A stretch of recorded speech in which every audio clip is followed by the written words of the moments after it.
Je crois qu'on dessine tous un peu et tout quand on est petit, et puis moi juste j'ai pas arrêté.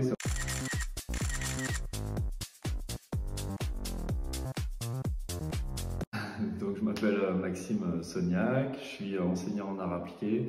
J'ai une formation classique au dessin d'une école de dessin animé. Et donc j'ai exercé dans le dessin animé pendant quelques années. Et ensuite, vu que j'ai changé de région, donc je suis devenu enseignant en art appliqué. Mais à côté de ça, j'ai toujours fait des expositions. J'ai toujours continué à peindre, à essayer de continuer à développer un style de dessin, un style de peinture. Et donc voilà, je continue des expositions quand j'ai l'occasion. Mais ouais, donc du coup, le parcours, j'ai fait un bac S, donc qui avait rien à voir, je savais pas ce que je voulais faire. Donc après, effectivement, école de dessin en 4 ans, donc une formation en dessin classique et après spécialisation en dessin animé. Et donc ouais, après, j'ai travaillé sur des longs métrages, sur un petit peu de séries animées aussi.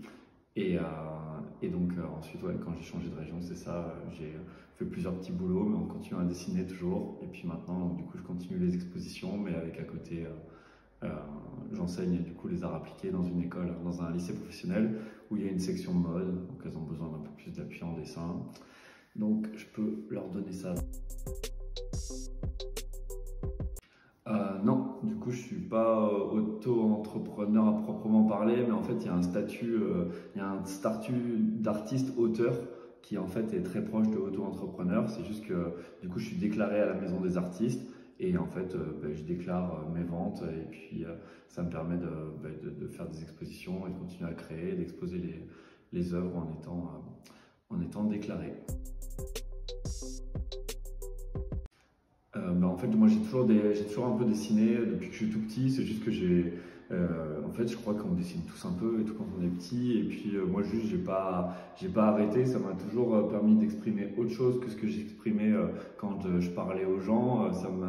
Le dessin, ça m'a toujours permis d'exprimer autre chose. C'est pour ça qu'on me fait souvent la réflexion que mes dessins ils sont un peu tristes ou mélancoliques. C'est que moi dans la vie de tous les jours, je suis joyeux, plutôt joyeux et tout. Mais par contre, effectivement, tout ce côté avec un peu plus de noirceur et tout ce qui a trait à la tristesse, la mélancolie, la colère et tout, c'est vrai que ça passe beaucoup par le dessin, donc c'est un moyen d'expression supplémentaire qui m'a toujours suivi.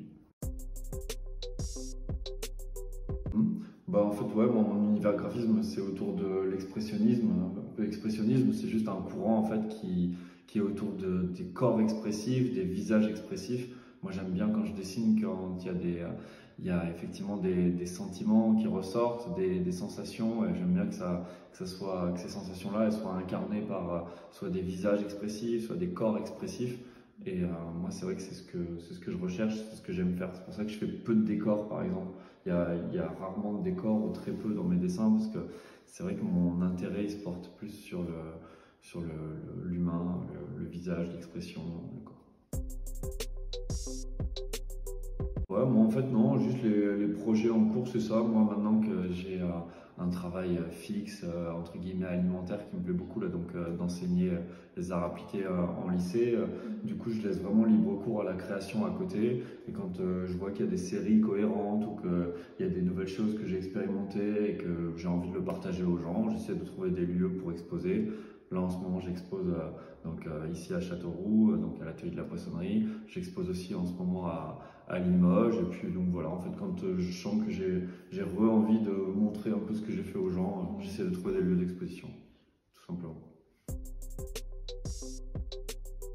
Non, non, juste de temps en temps, on essaye de démarrer soit notre propre initiative avec mes connaissances, soit avec des associations sollicitent pour faire par exemple des ventes aux enchères caritatives. Là, avec l'association, on va bientôt faire une vente aux enchères, effectivement, dont les bénéfices de la vente des œuvres serviront à aider, à venir en soutien à l'Ukraine. Donc voilà, ça peut être par exemple ça, des petits projets qui accompagnent aussi. Moi, j'aimerais, à court ou moyen terme aussi, j'aimerais bien au sein de l'association là qu'on arrive à faire des ateliers de modèles vivants, parce que ça permet de se rencontrer entre artistes ou juste entre gens qui ont envie de continuer à dessiner ou s'améliorer. J'aimerais bien effectivement qu'on puisse faire des petits ateliers comme ça pour s'échanger des techniques et puis évoluer ensemble dans le dessin. Ouais, du coup, moi, on peut suivre mon travail. Ben, là où je suis le plus actif, c'est sur Instagram.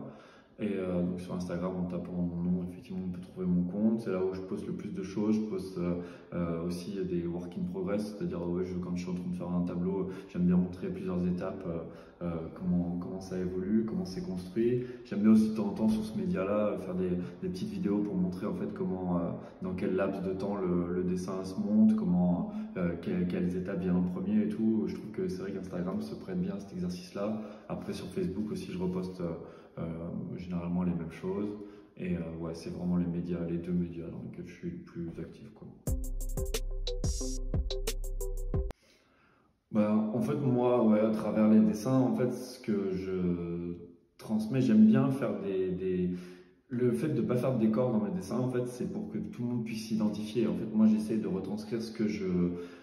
Moi, en fait, je pars d'une émotion. Quand il y a une musique, un film, une série qui me met dans une certaine émotion, je le sens tout de suite, ça me donne envie de dessiner, ça me donne envie de retranscrire. Donc, il y a cette émotion de base qui arrive. Moi, j'essaie de la transformer avec ce que je sais faire en dessin ou ce que j'essaie d'expérimenter. Et ensuite, moi, ma seule aspiration, c'est que ça soit que ce flot d'émotions et de sentiments qu'on partage tous ensemble, il puisse rebondir peut-être sur quelqu'un d'autre, lui faire ressentir des émotions. C'est pour en faire un cycle de... C'est un peu cliché, mais faire un cycle de partage où tout le monde en fait peut échanger, communiquer, ressentir des choses et se faire avancer. C'est des réflexions, c'est des petites graines comme ça qui sont plantées tiens, regarde cette émotion-là, qu'est-ce que t'en penses, qu'est-ce que t'en fais, comment ça te fait réagir toi. Ouais, c'est une discussion, quoi.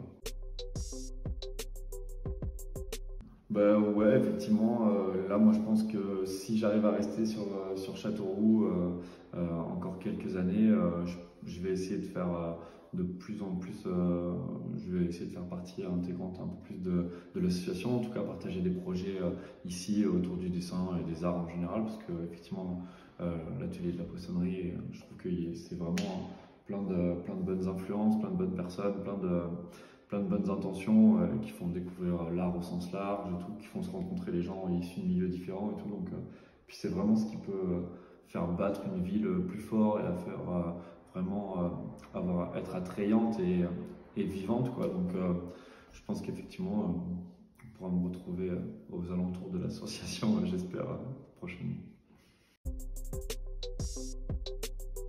Merci beaucoup.